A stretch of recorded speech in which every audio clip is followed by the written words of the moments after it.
नमस्कार विद्यार्थी मित्रांनो, लक्ष्य सरकारी नोकरी या एज्युकेशनल चॅनलवर आपले पुन्हा एकदा स्वागत. मित्रांनो, आज आपण काही महत्त्वाचे चालू घडामोडींचे प्रश्न या ठिकाणी कव्हर करून घेणार आहोत, जे येणाऱ्या भरतीसाठी तसेच आपण कोणत्याही परीक्षेची तयारी करत असाल बघा, तर त्या प्रत्येक परीक्षेसाठी हे प्रश्न उपयुक्त असतात. व्हिडिओ शेवटपर्यंत नक्की पाहायचा आहे. 8च्या 8 जे प्रश्न आपण या ठिकाणी कव्हर करणार बघा, तर ते 8च्या 8 प्रश्न अतिशय महत्त्वाचे असणार आहेत आणि येणाऱ्या भरतीमध्ये यातले 2 नाही तर 3 प्रश्न हे हमखास विचारले जातील. त्यासाठी व्हिडिओ शेवटपर्यंत नक्की पाहायचा आहे. आजचा आपला भाग असणार आहे 482वा. या भागामध्ये आपण 5 मार्च 2026 या दिवसातील काही महत्त्वाचे चालू घडामोडींचे प्रश्न या ठिकाणी कव्हर करून घेणार आहोत. प्रश्न पहिलाच आहे, येणाऱ्या भरतीमध्ये हमखास विचारला जाईल, डबल स्टार मार्क करून ठेवायचा आहे. आता प्रश्न काय आहे, 10वा ICC मेन्स T20 विश्वकप 2026 कोणत्या देशाने जिंकला? याचं उत्तर सांगण्या अगोदर गेल्या भागामध्ये आपण एक प्रश्न जो आपल्याला कमेंटमध्ये त्याचं उत्तर सांगायचं होतं, तो प्रश्न अगोदर कव्हर करून घेऊया. प्रश्न काय होता, जागतिक वन्यजीव दिवस कोणत्या दिवशी साजरा करण्यात आला? तर जागतिक वन्यजीव दिवस हा 3 मार्चला साजरा करण्यात आलेला आहे, लक्षात ठेवायचं आहे. आजच्या प्रश्नाकडे येऊया. 10वा ICC मेन्स T20 विश्वकप 2026 कोणत्या देशाने जिंकलेला आहे? तर हा बघा आपल्या भारताने जिंकलेला, लक्षात ठेवायचं आहे, भारताने. आता कितव्यांदा जिंकलेला आहे? तर तिसऱ्यांदा जिंकलेला आहे. पहिल्यांदा 2007मध्ये जेव्हा ICC T20 विश्वकपची सुरुवात झाली तेव्हा, त्यानंतर 2024ला आणि आता 2026ला भारताने तिसऱ्यांदा ICC मेन्स T20 विश्वकप ची ट्रॉफी जी आहे बघा, तर ती जिंकलेली आहे. थोडीशी महत्त्वाची माहिती जी परीक्षेमध्ये विचारली जाईल ती या ठिकाणी कव्हर करून घेऊया. आवृत्ती किती होती? 10वी आवृत्ती होती. स्वरूप काय होतं? तर 20 ओव्हर म्हणजे T20 त्याचं स्वरूप होतं. आयोजक कोण असतं? ICC याचं आयोजन करत असतं. आयोजन किती वर्षांनी केलं जातं? दर 2 वर्षांनी याचं आयोजन हे केलं जातं. पहिली आवृत्ती कोणत्या वर्षी आयोजित करण्यात आली होती?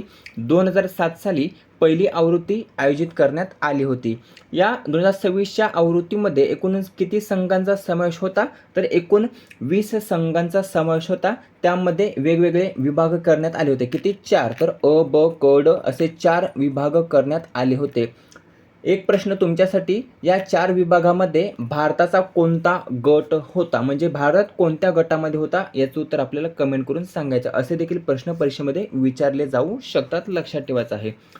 आयोजन कोणत्या देशामध्ये करण्यात आलं होतं? भारत आणि श्रीलंका. भारत आणि श्रीलंका या 2 देशादरम्यान याचं आयोजन हे करण्यात आलं होतं. एक महत्त्वाची माहिती जर आपण सांगायची राहिली तर ती बघा अशी आहे, की जेवढे काही पाकिस्तानचे सामने झाले बघा, तर ते सर्व सामने हे श्रीलंका देशामध्ये खेळवण्यात आले होते, हे लक्षात ठेवायचं आहे.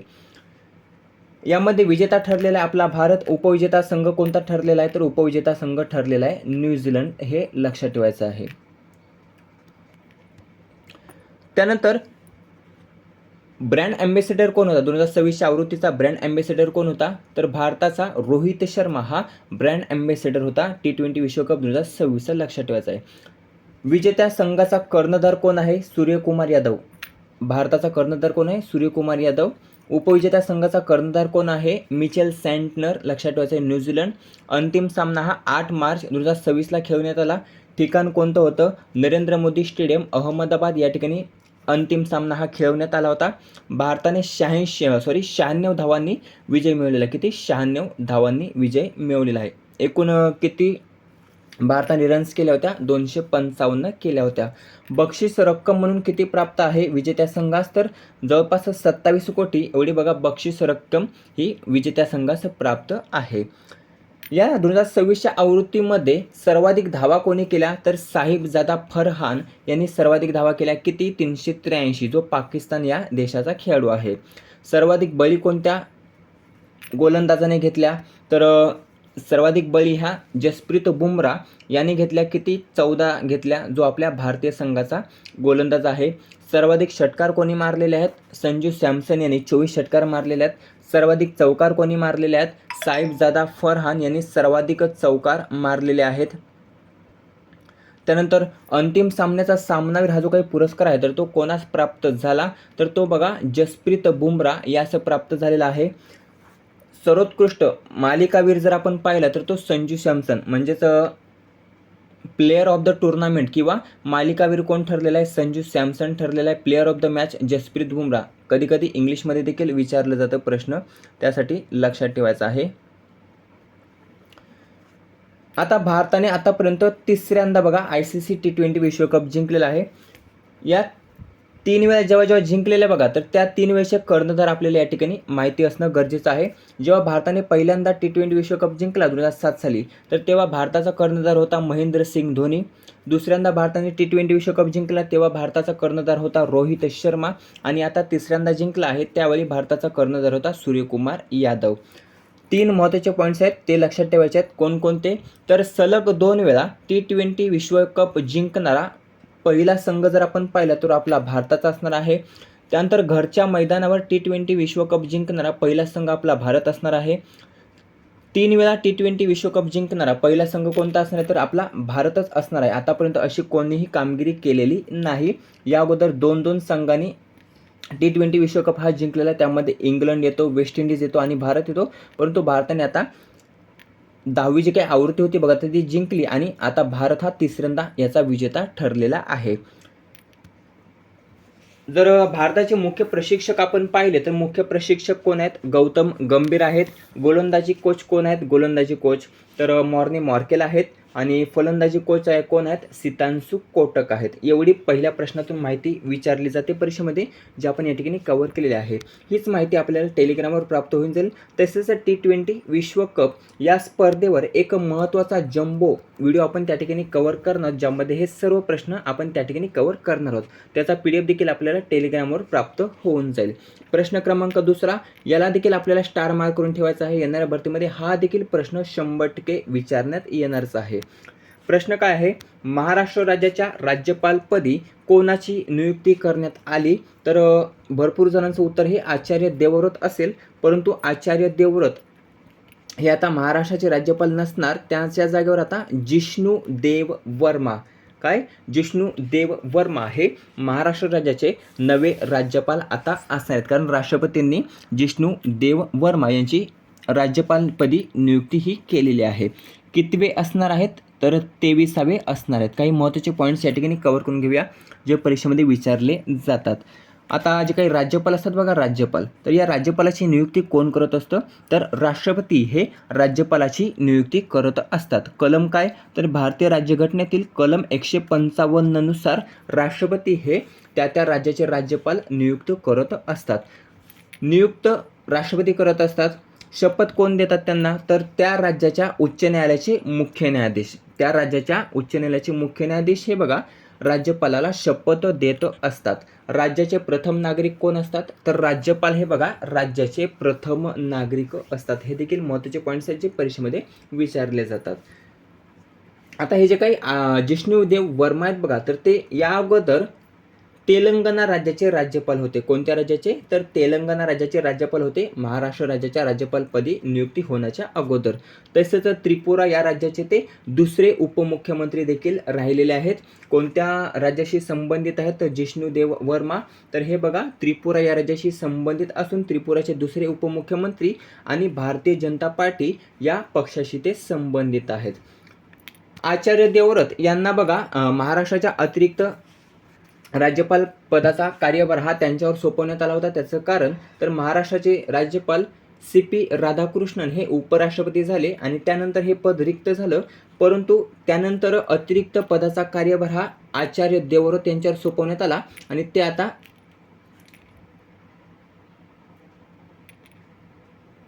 फक्त गुजरात राज्याचेच राज्यपाल असणार आहेत. आणि आता महाराष्ट्राच्या राज्यपालपदी जिष्णू देव वर्मा यांची नियुक्ती केली असून ते आता महाराष्ट्र राज्याचे 23वे राज्यपाल असणार आहेत. पुढचा प्रश्न पाहूया. हा देखील महत्त्वाचा आहे, स्टार मार्क करून ठेवा. पहिली खेलो इंडिया आदिवासी क्रीडा स्पर्धा 2026 कोठे आयोजित केली जाणार आहे? तर याचं आयोजन हे बघा 25 मार्चपासून केलं जाणार आहे. केव्हापासून? तर 25 मार्चपासून केलं जाणार आहे. कोणत्या राज्यामध्ये? तर पर्याय क छत्तीसगड. छत्तीसगड या राज्यामध्ये बघा पहिल्या खेलो इंडिया आदिवासी क्रीडा स्पर्धा 2026चं आयोजन हे केलं जाणार आहे 25 मार्चपासून. आयोजन किती शहरांमध्ये केलं जाणार आहे छत्तीसगडमधील? तर 3. ते 3 शहरे कोणकोणते आहेत?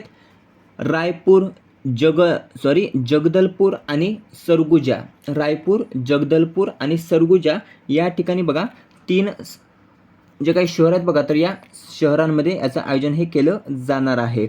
शुभंकर काय आहे? मोरवीर हे बघा छत्तीसगडच्या सांस्कृतिक मूल्यांमध्ये खोलवर रुजलेले आहे, जे या ठिकाणचं शुभंकर आहे. छत्तीसगडमध्ये मोर म्हणजे माझे किंवा आपले आणि वीर म्हणजे धैर्य आणि शौर्याचे प्रतीक आहे. या 2 शक्तिशाली शब्दांपासून हे मोरवीर बनलेले आहे आणि जे या स्पर्धेचं बघा शुभंकर आहे अधिकृत. खेलो इंडिया आदिवासी खेळ हे क्रीडा मंत्रालयाच्या केंद्रित क्षेत्रातील प्रमुख योजना खेलो इंडिया योजनेचा भाग आहे.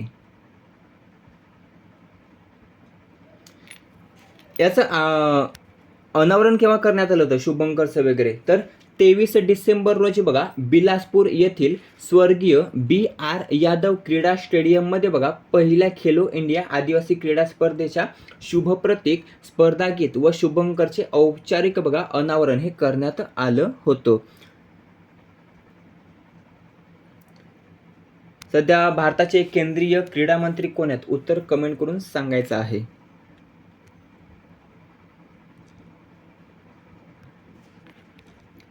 पुढचा प्रश्न पाहूया. प्रश्न हा देखील महत्त्वाचा, यावर देखील कोणकोणते प्रश्न विचारले जातील ते या ठिकाणी कव्हर करून घेणार आहोत. प्रश्न काय आहे? तर नुकतंच महाराष्ट्रातील शेतकरी कर्जमाफी योजनेला कोणाचे नाव देण्यात आले?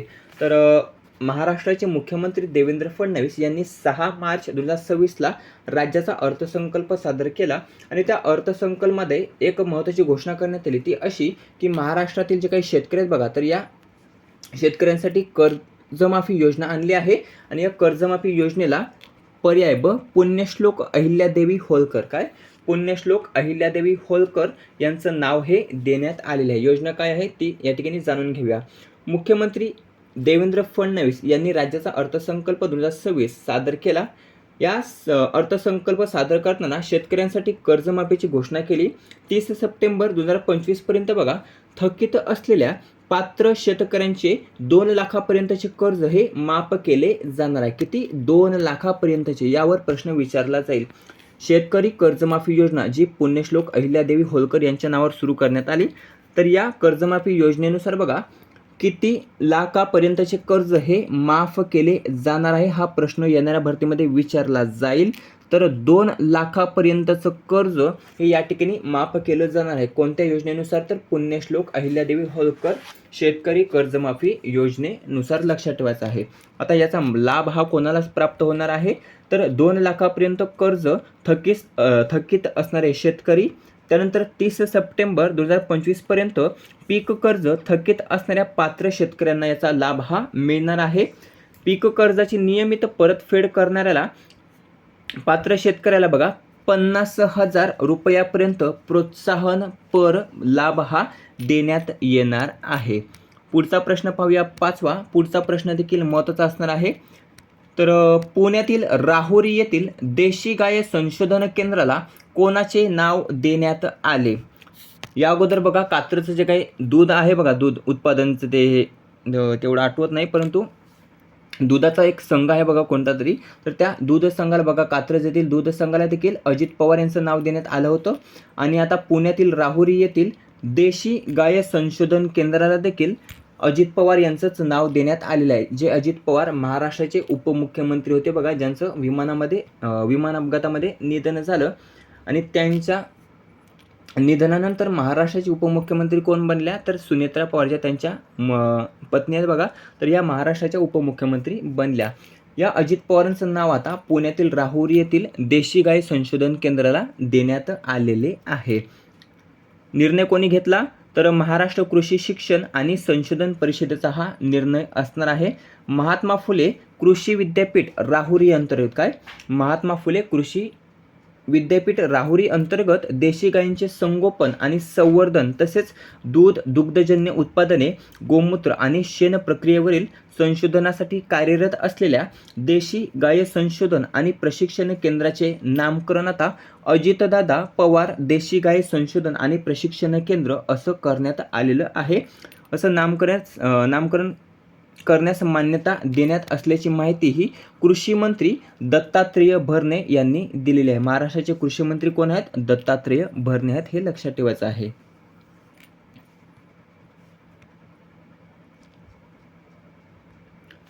त्यानंतरचा पुढचा प्रश्न आहे,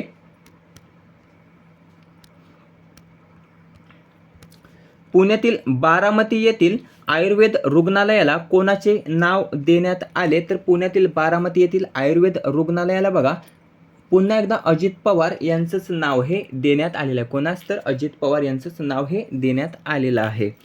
हा देखील महत्त्वाचा प्रश्न आहे. कोणत्या ठिकाणी आहे हे आयुर्वेद रुग्णालय? तर ते आहे बघा पुण्यातील बारामती या ठिकाणी.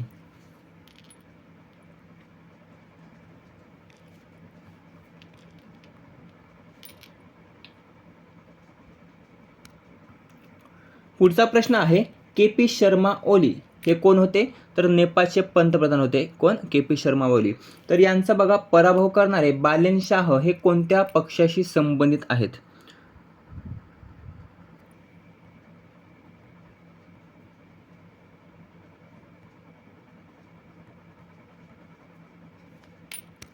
हा प्रश्न जर आपण इथे थांबूया, कारण हा प्रश्न एक महत्त्वाचा आहे बघा, ज्यावर थोडीशी माहिती काढायची होती, परंतु ती माहिती या ठिकाणी आपण कव्हर केलेली नाही. ती माहिती आपण पुढच्या व्हिडिओमध्ये प्राप्त करून घेणार आहोत. परंतु हा जो काही के.पी. शर्मा ओली आहे बघा, तर ते नेपाळचे होते, जे नेपाळचे पंतप्रधान होते आणि यांचा पराभव हा बालेन शाह यांनी केलेला आहे. किती जागा होत्या त्या सर्व जी माहिती होती बघा ती आपल्याला कव्हर करायची होती, परंतु ती माहिती आपण या ठिकाणी कव्हर केलेली नाही. त्यासाठी हा प्रश्न सध्या आपण इथे थांबवत आहोत. या प्रश्नाची माहिती आपल्याला पुढच्या भागामध्ये मिळून जाईल. प्रश्न क्रमांक 8 पाहूया. पंतप्रधान नरेंद्र मोदींनी यूट्यूबवर किती सबस्क्रायबरचा टप्पा हा गाठला आहे? तर एकूण पर्याय 30 मिलियन म्हणजेच जवळपास 30 कोटी. किती? 30 कोटी नाही, 3 कोटी. तर पंतप्रधान नरेंद्र मोदींनी बघा यूट्यूबवर 30 मिलियन किंवा 3 कोटी सबस्क्रायबरचा महत्त्वाचा टप्पा गाठलेला आहे आणि असा टप्पा गाठणारे बघा ते जगातील पहिले नेते ठरलेले आहेत. कितवे नेते ठरलेले? तर जगातील पहिले नेते ठरलेले आहेत. प्रश्न महत्त्वाचा आहे. त्यानंतर 9वा प्रश्न आहे, ज्याचं उत्तर आपल्याला कमेंट करून सांगायचं आहे. 16 वर्षाखालील मुलांना सोशल मीडियावर बंदी ही कोणत्या राज्याने घातलेली आहे? याचं उत्तर आपल्याला कमेंट करून सांगायचं आहे. प्रश्न हा देखील महत्त्वाचा आहे. आता घेऊया पटकन रिव्हिजन, म्हणजे आपल्या चांगलं लक्षात राहील. प्रश्न पहिला होता बघा, 10वा ICC मेन्स T20 विश्वकप 2026 कोणत्या देशाने जिंकला? तर हा बघा आपल्या भारताने जिंकलेला, उपविजेता ठरलेला आहे न्यूझीलंड. महाराष्ट्र राज्याच्या राज्यपालपदी कोणाची नियुक्ती करण्यात आली? जिष्णुदेव वर्मा यांची महाराष्ट्र राज्याच्या राज्यपालपदी नियुक्ती करण्यात आली. तिसरा प्रश्न आहे, पहिली खेलो इंडिया आदिवासी क्रीडा स्पर्धा 2026 कोठे आयोजित केली जाणार आहे? छत्तीसगडमध्ये केली जाणार आहे 25 मार्च 2026 पासून. नुकतंच महाराष्ट्र राज्यातील शेतकरी कर्जमाफी योजनेला कोणाचे नाव देण्यात आले? पुण्यश्लोक अहिल्यादेवी होळकर यांचं नाव हे देण्यात आलेलं आहे आणि या योजनेनुसार 2 लाखापर्यंतचं कर्ज हे माफ केले जाणार आहे. पुण्यातील राहुरी येथील देशी गाय संशोधन केंद्राला कोणाचे नाव देण्यात आले? तर अजित पवार यांचं नाव देण्यात आलेलं आहे. त्यानंतर पुण्यातील बारामती येथील आयुर्वेद रुग्णालयाला कोणाचे नाव देण्यात आले? या रुग्णालयात देखील अजित पवार यांचंच नाव देण्यात आलं.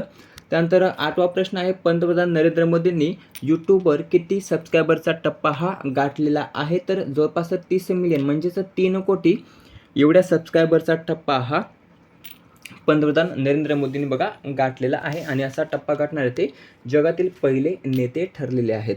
पुढचा 9वा प्रश्न आहे, ज्याचं उत्तर आपल्याला कमेंट करून सांगायचं आहे. 16 वर्षाखालील मुलांना सोशल मीडियावर बंदी ही कोणत्या राज्याने घातलेली आहे? याचं उत्तर जास्तीत जास्त कमेंट करून सांगायचं आहे. व्हिडिओ कसा वाटला कमेंट करून नक्की सांगा. व्हिडिओ आवडल्यास मित्रांसोबत जास्तीत जास्त शेअर करायचा आहे. याचा PDF हा आपल्याला टेलिग्रामवर प्राप्त होऊन जाईल. टेलिग्रामची लिंक ही डिस्क्रिप्शनमध्ये देण्यात आलेली आहे. भेटूया पुढील भागामध्ये. धन्यवाद.